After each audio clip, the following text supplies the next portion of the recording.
بسم الله الرحمن الرحيم. السلام عليكم ورحمة الله وبركاته. waxaan salaamayaa gudoomiyaha jabhadda waddanka xorriyadda ogaadeen admiral maxamed cumar cismaan halgame.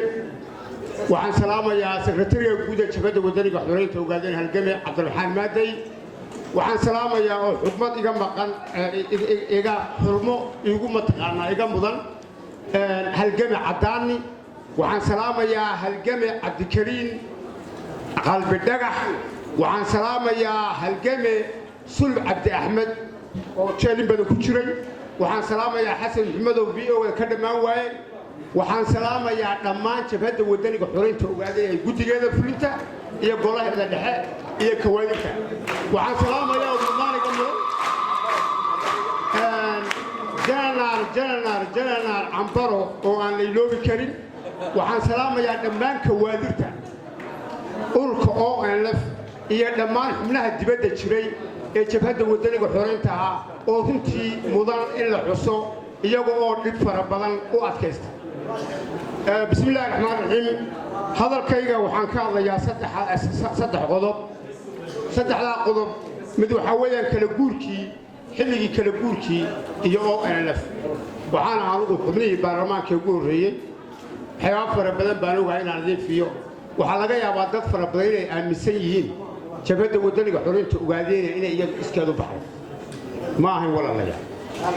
xilligaas waxaan u samaynay 13 urur bay samaysay EPRDF. TPLF baa samaysay istiraatiijiyad dheer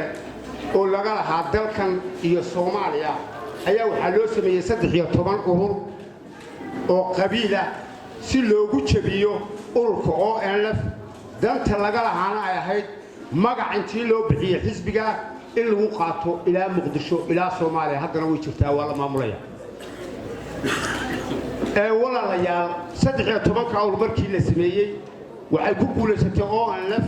boqolkiiba 84 doorashadii dhacday deegaanka. 13 urur oo xilligaa jiray halkaasay daadku ku qaaday. nidaam dimuqraadiyad baana qaaday. ONLF waxaan heshiis la galay ururka dallayda oo hadda uu iiga muuqday maxamed aadan bil hadda uu maqan yahay. waxaan dhisnay xukuumaddii. waxba idinka qaramaynay 16 xubnood oo ONLF ka tirsan oo magaca hadda aad leediin waa ogaadeenaa dhismay. maxay u dhismeen? waa la tartamay. sharci bay u dhismeen. waa xaq. hadda haddii laba ruux tartamta labada xisbi cidda badan unbaa qaadanaysa oo kaa guulaysatay. waxaanu siinay dal oo shinila ah 6 xubnood oo 6 wasiira. markaad fiirisid waa cadaalad darro. markaad dhinac ka bisa cadaalad darro maaha. waayo waa la tartamay sanduuq baa la qaaday maada ku biirin way soo baxeen. iminkii haata waxbaan ka talinayaa si aan cadaalad u helno ONLF waa in lagu biiro because Britio kala imanaysa. hadday timaadana cadaalad raa imanaysa. sidaa darteed dadka hadda halka jooga ee Soomaalida si uuna hadda ayna u noqonin maxaa waxaan loo yeelay. bismillaahi raxmaani raxiim. assalaamu calaykum waraxmatullaahi wabarakaatu. waxaan salaamayaa gudoomiyaha jabhadda waddanka xorriyadda ogaadeen admiral maxamed cumar cismaan halgame. waxaan salaamayaa sekretariga guud ee jabhadda waddanka xorriyadda ogaadeen halgame cabdiraxmaan maaday. waxaan salaamayaa oo xubmad iga maqan iga xurmo igu mataqaanaa iga mudan halgame cadaani. waxaan salaamayaa halgame cabdikariin qalbi dhagax. waxaan salaamayaa halgame sulb cabdi axmed oo jeelin badan ku jiray. waxaan salaamayaa xasan maxamedow VO ka dhammaan waaye. waxaan salaamayaa dhammaan jabhadda waddanka xorriyadda ogaadeen ee guddigeeda fulinta iyo golaheeda dhexe iyo kawaadinka. waxaan salaamayaa ummadaaniga mudan janaar cambaro oo aan la iloobi karin. waxaan salaamayaa dhammaan kawaadirta ururka ONLF iyo dhammaan xubnaha dibadda jiray ee jabhadda waddanka xorriyadda ah oo runtii mudan in la xuso iyaga oo dhib fara badan u adkaysta. bismillaahi raxmaani raxiim. hadalkayga waxaan ka hadlayaa saddex qodob. saddexdaa qodob mid waxaa weeyaan kala guurkii xilligii kala guurkii iyo ONLF. waxaan ahanugu xubnihii baarlamaanka ugu horreeyey. waxyaaba fara badan baan ogahay inaan idiin fiyo. waxaa laga yaabaa dad fara badan inay aaminsan yihiin jabhadda waddaniga xoreynta ogaadeenaya inay iyadu iskeedu baxday ma ahayn walaalayaal xilligaas waxaan u samaynay 13 urur bay samaysay EPRDF TPLF baa samaysay istiraatiijiyad dheer oo laga lahaa dalkan iyo Soomaaliya ayaa waxaa loo sameeyay 13 urur oo qabiila si loogu jabiyo ururka ONLF danta laga lahaana ay ahayd magac intii loo bixiyay xisbiga in lagu qaato ilaa Muqdisho ilaa Soomaaliya haddana way jirtaa waa la maamulaya walaalayaal 13 urur markii la sameeyay waxay ku guuleysatay ONLF boqolkiiba 84 doorashadii dhacday deegaanka 13 urur oo xilligaa jiray halkaasay daadku ku qaaday nidaam dimuqraadiyad baana qaaday ONLF waxaan heshiis la galay ururka dallayda oo hadda uu iiga muuqday maxamed aadan bil hadda uu maqan yahay waxaan dhisnay xukuumaddii waxba ka qarmayna 16 xubnood oo ONLF ka tirsan oo magaca hadda aad leediin waa ogaadeen dhismay maxay u dhismeen waa la tartamay sharciga u dhismeen waa xaq hadda haddii laga ruux tartamta labada xisbi cidda badan unbaa qaadanaysa ka guulaysatay waxaanu siinay dal oo shinila ah 6 xubnood oo 6 wasiira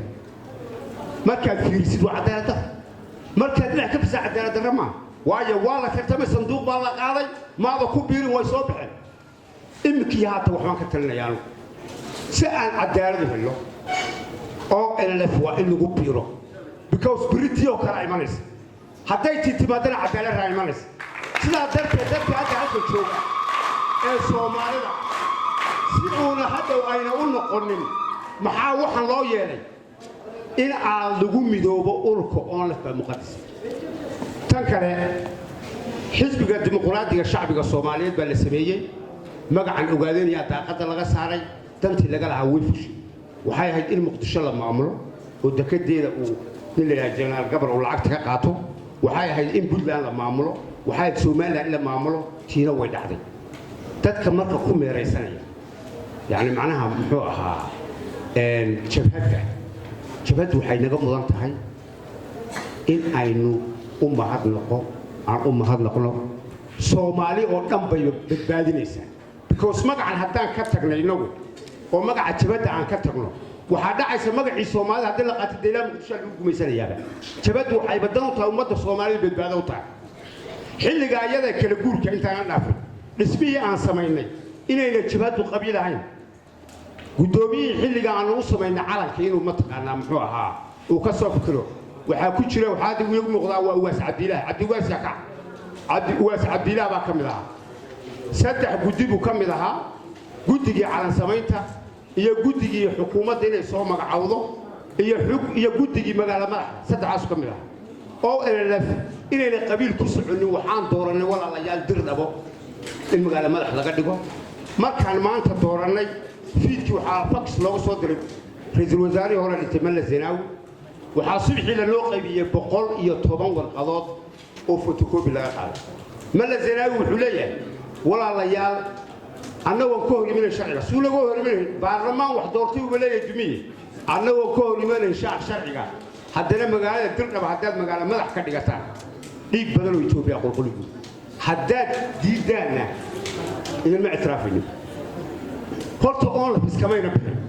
qabiil ma aha hadday qabiil tahay qabiildaar bay ka dhigayaan ama godob bay ka dhigayaan Soomaali bay u fikraysaa dadka Soomaalida sidoo wuxuu fahmo weey subaxii dambaan soo galay oo LF dulqaadkeeda waa dastuuri charterka ku qoran tahay lama bedeli karo haddana waxaa la yiri ONLF qaatay daandaansi baa jira sidaa daraasayna albaab ugu furan aan qaadan waxaan soo dhignay haddana miiska laba magaalo mid waxay goday mid jigjigaan waan xasuusna hadda wax la jigjigo meesha fadhiya ma jiro laakiin Allah uu naxariis Xasan Cabdiraxmaan iyo Cali Cabdi Ciisaan xasuusna iyo iid saddexdaas ka xay waxay anaga magaalo madax ma barab laba waayo waxa ka yaabeen dadkan hadii yimaado wali waa Soomaalida uqdadeeda magaalo madax cidana bilay haday jabadana timaado wayna qabsan ba sidii bay ku diiday waxaan marka sameeynay halka ku waxay in magaalo madax laga dhigo goday markaan ka dhignay magaalo madaxdii charterka waxa ku jirtay 20 bish 20 ka beej إلا بس أنا هدي للشغل الله وقي كوريدور كيتوبيا تا أيضا عن متقنا شمدوا يا عرفتي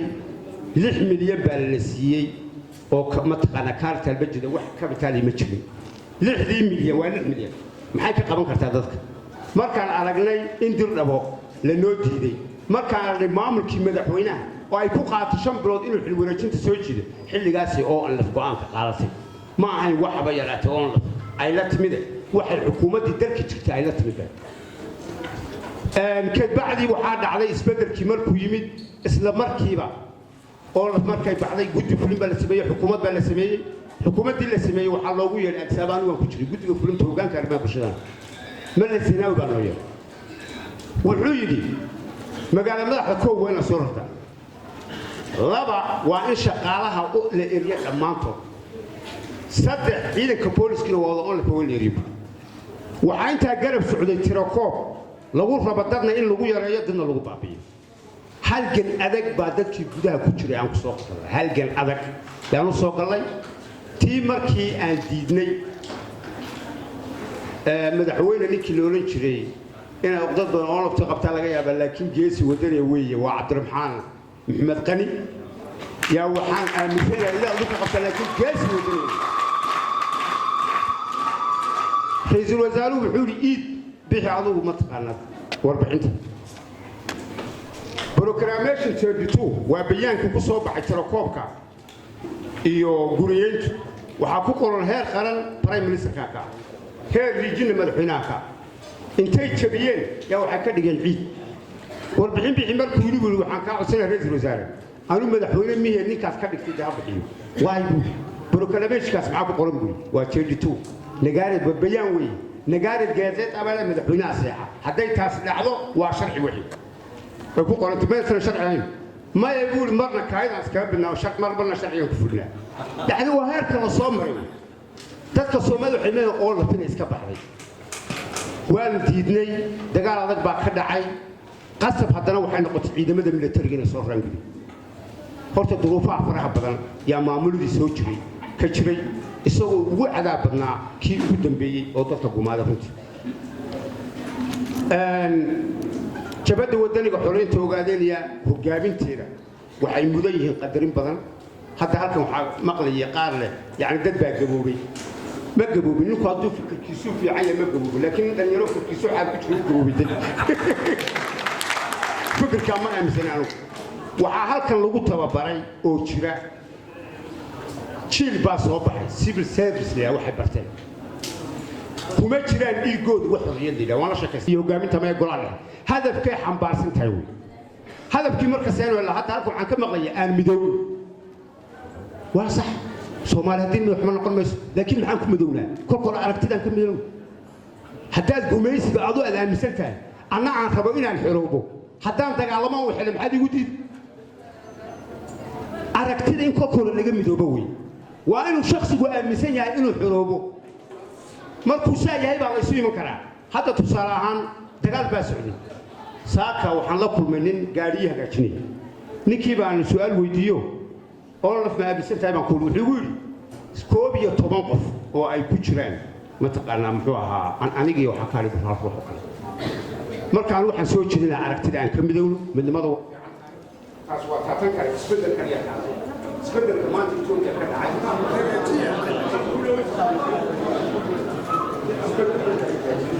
iskoo waa qodar tahay isbedel maanta Itoobiya ka dhacay waa isbedel ay keenay waa isbedel ay keenay dad si kale u fahmay isbedel waxa keenay damaash Itoobiya qowmiyad ka tirsan وكان واحد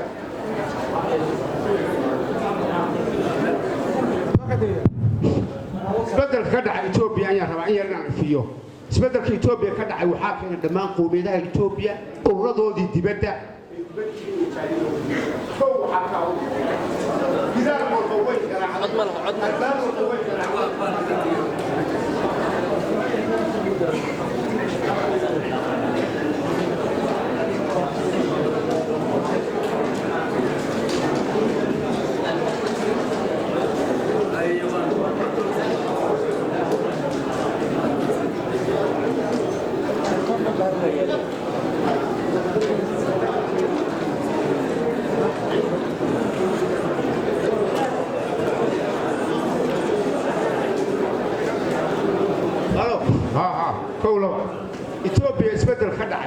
waxaan rabaa dad kun badan baa laga yaabaa si kale wuxuu asaansan yihiin TPLF oo 725 sano soo dagaalamaysa oo dhagaxa Itoobiya haysatay laguma rido qori waxaa riday albaab kasta oo caalamka waxaa garaacay onlef albaab kasta oo caalamka waxaa garaacay on albaab kasta oo caalamka waxaa garaacay sidaas jimboosada saasuu halgankani ku yimid qaar baa waxay yidhaahdaan onlef way iska socotay waa dadka aragtida yar wey yaa keenay halgankani in ay TPLF ka baxo dalka halgankay galayeen ay dibadda ka galayeen wey taana horta saa inaad ogaataan baa loo baahan yahay isbeddelkan marka muxuu la yimid arrin fiican oo dadka Soomaalida dan u ah yuu la yimid haddii aan ka faa'iidaysano oo aan bari oo kale sida aanay nagu dhicin waxa uu yimid in dimuqraasi ay tahay in la iskaashan karo ururadu iskaashan karaan cidda meesha joogtaana uqdada ay ka qabin shacabka Soomaalida inta hadda xukunka ay runta marka laga hadlo uqdad kama qabaan waa la isku danaysanayaa uqdad sidii ku hore kama qabaan marka isbeddelkan saan loo socdo way in yaroo fariin aan u dariyo oday dhaqmeejada odayaasha si fiican bay u hadlaan runtii aad iyo aad baad u mahadsantihiin laakiin Soomaalidu markii hool isugu timaado waxay aaminsan tahay inta sheegto gadaal bay ka beenaysaa mabda halka kaga dhawaaqdeen hadhowna kiin ku adkaysta assalaamu calaykum wa rahmatullahi